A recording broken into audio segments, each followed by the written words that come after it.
di mobil. Semoga berjalan dengan lancar.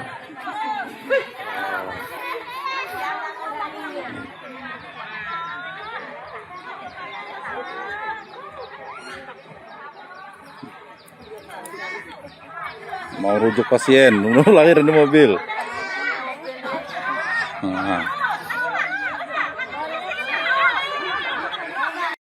Mau dirujuk malah lahir di mobil.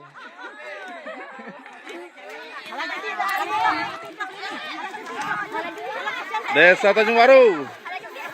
Mau dirujuk lahir di mobil 1004.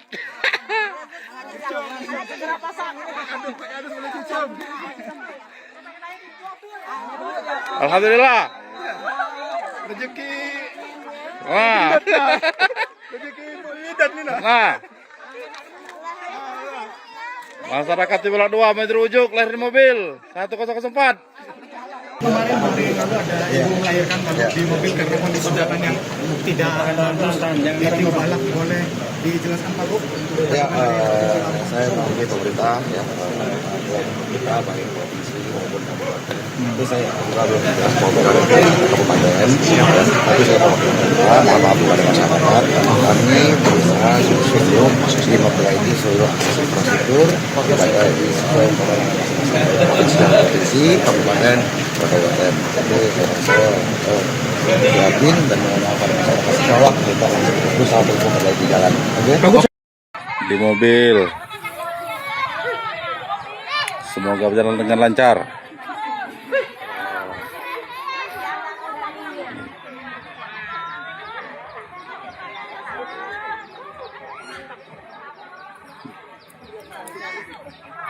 Mau rujuk pasien, lahir di mobil.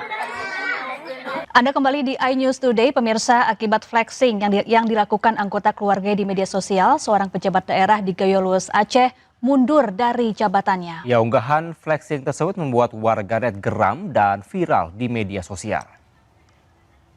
Itu demi menjaga nama baik institusi, serta memberikan kesempatan agar proses evaluasi dan perbaikan dapat berjalan dengan baik, saya memilih mengundurkan diri dari jabatan yang saya emban saat ini. Seorang pejabat daerah di Kabupaten Gayo Luwes, Aceh mengundurkan diri usai anggota keluarganya mencuri perhatian publik di jagat media sosial. Wanita diketahui merupakan anak dari salah satu pejabat Gayo Luwes ini mengunggah sejumlah foto yang menunjukkan kemewahan. Saya yang bertanda tangan di bawah ini, nama Dr. Nepi Rizal MKes MH, jabatan Asisten Pemerintahan Keistimewaan Aceh dan Kesra. Melalui surat ini, saya menyampaikan pengunduran diri dari jabatan yang saya emban terhitung sejak tanggal 23 Juli 2026. Keputusan ini saya ambil dengan penuh kesadaran dan tanggung jawab akibat munculnya perhatian publik terkait perilaku anggota keluarga saya yang menimbulkan polemik dan telah mempengaruhi kepercayaan masyarakat. Ini bukan pertama kalinya terjadi. Anggota keluarga pejabat yang memamerkan kemewahan atau flexing di media sosial berujung membawa karir pejabat terkait berakhir. Dilansir dari laman Instagram @dea.aa, putri pejabat pemerintahan ini memamerkan gaya hidup mewahnya serta sejumlah tangkapan layar yang sekaligus menyeret nama Dr. Nepi Rizal. Postingan yang beredar di media sosial ini membuat geram warganet di kolom komentar. Bahkan Dea terlihat sempat menanggapi komentar warganet dengan foto dan tulisan bernada angkuh sebelum akhirnya menutup laman Instagramnya.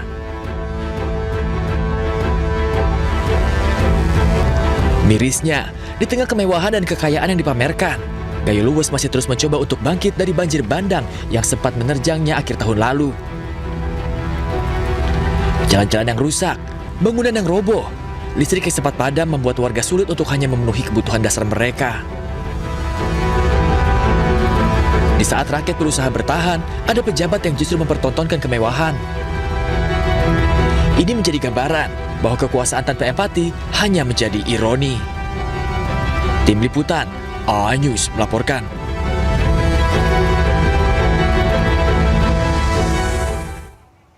Informasi lainnya pemirsa, Kejaksaan Agung meminta maaf usai mantan Jampitsus Febri Adriansyah tampil tanpa mengenakan rompi tahanan dan tidak diborgol. Ya, padahal Febri telah ditetapkan sebagai tersangka kasus dugaan tindak pidana pencucian uang dan ditahan. Tapi ini sudah menjadi keputusan pimpinan, saya siap menghadapinya, ya, dan saya merasa memang ini kriminalisasi. Terima kasih ya. Mantan Jampitsus Kejagung Febri Adriansyah tidak mengenakan rompi merah muda atau pink saat hendak diangkut dengan mobil tahanan ke rutan KPK. Tak hanya itu, tangan Febri juga tidak diborgol layaknya seorang tersangka. Jaksa Agung Muda Bidang Pengawasan Kejagung, Rudi Margono selaku koordinator Tim 9 mengatakan hal tersebut bisa terjadi lantaran buru-buru dan sudah malam. Padahal berdasarkan kebiasaan di Kejagung, tahanan akan dipakaikan rompi pink dan diborgol. Ya, kalau masalah rompi tadi mohon maaf, karena buru-buru juga udah malam ya. Terus yang kedua, modus operandinya secara umum, dugaan TPPU yang dilakukan oleh penyelenggara negara dalam jabatannya sebagai jaksa atau pejabat struktural selama dia menjabat mengabdikan diri di kejaksaan. Lebih detailnya tidak akan saya sampaikan karena terkait dengan strategi pembuktian, dan kalau kita sampaikan akan sangat menyulitkan kita ke depannya. Rudi mengatakan Febri ditahan untuk 20 hari pertama. Febri ditahan di rutan KPK lantaran pernah menangani kasus-kasus besar. Febri menjadi tersangka dan ditahan atas kasus dugaan tindak pidana pencucian uang terkait uang dan emas 74 kg yang ditemukan tim Kortas Tipikor Polri di rumah Sentul. Dari Jakarta, tim liputan Anyus melaporkan. Ya pemirsa, untuk mengetahui informasi terkini sudah ada rekan kami Amrina Rida di gedung KPK. Ya, Amrina, apakah sudah ada info terkait dengan penahanan Febri di rutan KPK saat ini? Iya, Kevin dan juga Syafa, informasinya memang kalau untuk saat ini tentunya proses pendalaman dan juga penyidikan yang dilakukan oleh tim 9 yang merupakan tim penyidik Kejagung ini masih terus dilakukan, namun memang nampaknya berkaitan dengan bagaimana progres dari siapa saja yang telah diperiksa, lalu juga sejauh mana proses penanganan perkara ini belum dipublikasikan sepenuhnya kepada awak media, sehingga hingga saat ini pun kami masih terus berusaha untuk menggali informasi tersebut. Namun informasi terakhir tentunya kita ketahui bersama bahwa mantan ex ataupun juga ex Jampitsus Kejagung yakni Febri Adriansyah ini telah akhirnya ditahan di rutan KPK pada hari Jumat 24 Juli 2026. Kita ketahui bersama bahwa Febri ini akhirnya ditahan di rutan KPK usai dari pihak penyidik melakukan pemeriksaan terhadap Febri Adriansyah di Kejaksaan Agung Republik Indonesia selama kurang lebih 10 jam. Dan pemeriksaan yang dilakukan oleh pihak Kejagung ini dilakukan usai dari pihak Kejagung menerbitkan adanya sprindik berkaitan dengan dugaan TPPU dalam perkara temuan emas seberat 74 kg dan juga uang tunai ratusan miliar rupiah yang ditemukan dalam penggeledahan di rumah Sentul yang diketahui merupakan milik ataupun juga milik dari Febri Adriansyah. Dan usai adanya pemeriksaan selama 10 jam tersebut dari penyidik Kejagung ini pada akhirnya berdasarkan keterangan-keterangan dan juga statement-statement Febri ini memutuskan untuk melakukan penahanan terhadap Febri di rutan KPK, di mana dari Febri sendiri ini dibawa dari Kejagung ke rutan KPK menggunakan mobil tahanan, namun memang tidak mengenakan rompi berwarna merah muda ataupun juga rompi pink yang kita ketahui bersama merupakan salah satu rompi yang biasa digunakan oleh tersangka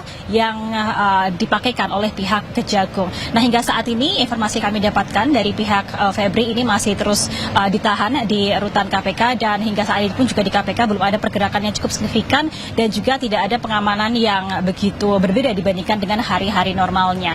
Nah, untuk dari pihak KPK sendiri ini menyebutkan, Kevin dan juga Syafa, bahwa penahanan yang dilakukan oleh KPK terhadap Febri ini dilakukan usai dari pihak Kejagung mengirimkan adanya surat perbantuan penitipan penahanan kepada KPK pada Jumat lalu. Lalu dari pihak KPK sendiri menerima surat tersebut dan menyebutkan bahwa penahanan Febri Adriansyah di rutan KPK ini merupakan bagian dari koordinasi dan juga supervisi yang dilakukan KPK sebagai sesama lembaga bersama dengan Kejaksaan Agung Republik Republik Indonesia. Dari pihak KPK ini pun juga terus mengakomodir adanya penahanan yang akan dilakukan hingga nanti 20 hari ke depan hingga pada tanggal 12 Agustus 2026. Tentunya kita akan lihat bagaimana perkembangan kasus ini. Sementara demikian kembali ke Anda, Syafa dan juga Kevin. Baik, terima kasih Amrina Rida melaporkan langsung dari gedung KPK Jakarta. Selamat kembali bertugas.